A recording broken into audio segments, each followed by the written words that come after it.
നമസ്കാരം. എല്ലാവർക്കും എൻ്റെ ചെറിയ വീഡിയോ പ്രോഗ്രാമിലേക്ക് സ്വാഗതം. ഇന്ന് ഈ ചെറിയ വീഡിയോയിലൂടെ നിങ്ങളുമായി ഞാൻ പങ്കുവയ്ക്കാൻ പോകുന്നത് യുഗാന്തത്തിൻ്റെ അടയാളങ്ങളെക്കുറിച്ച് കർത്താവായ യേശുവിൻ്റെ പ്രവചനം എന്താണ് എന്ന വിഷയത്തെക്കുറിച്ചാണ്. ഇതിന് മറുപടി നൽകുന്നത് വിശുദ്ധ മത്തായിയുടെ സുവിശേഷം 24-ാം അധ്യായത്തിലെ 3 മുതൽ 8 വരെയുള്ള തിരുവചനങ്ങളാണ്. ഒരിക്കൽ യേശുവും യേശുവിൻ്റെ ശിഷ്യന്മാരും ഒലിവ് മലയിലായിരിക്കുമ്പോൾ യേശുവിൻ്റെ ശിഷ്യന്മാർ യേശുവിൻ്റെ അടുത്ത് ചെന്ന് ചോദിച്ചു, യുഗാന്തത്തിൻ്റെ അടയാളങ്ങൾ ഞങ്ങൾക്ക് വെളിപ്പെടുത്തി തരണമേ. അപ്പോൾ യേശു അവർക്ക് കൊടുത്ത മറുപടിയാണ് ഇന്ന് എനിക്ക് നിങ്ങളുമായി പങ്കുവയ്ക്കാനുണ്ട്. അതെങ്ങനെയാണ്? നിങ്ങൾ യുദ്ധങ്ങളെപ്പറ്റി കേൾക്കും, അവയെപ്പറ്റിയുള്ള കിംവദന്തികളും.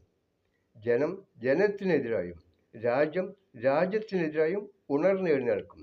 അവിടെ ഭൂകമ്പങ്ങളും ക്ഷാമങ്ങളും ഉണ്ടാകും. ഇതെല്ലാം ഈറ്റ് നോമ്പിൻ്റെ ആരംഭം മാത്രമാണ്. ഇതാണ് യേശുവിൻ്റെ പ്രവചനം.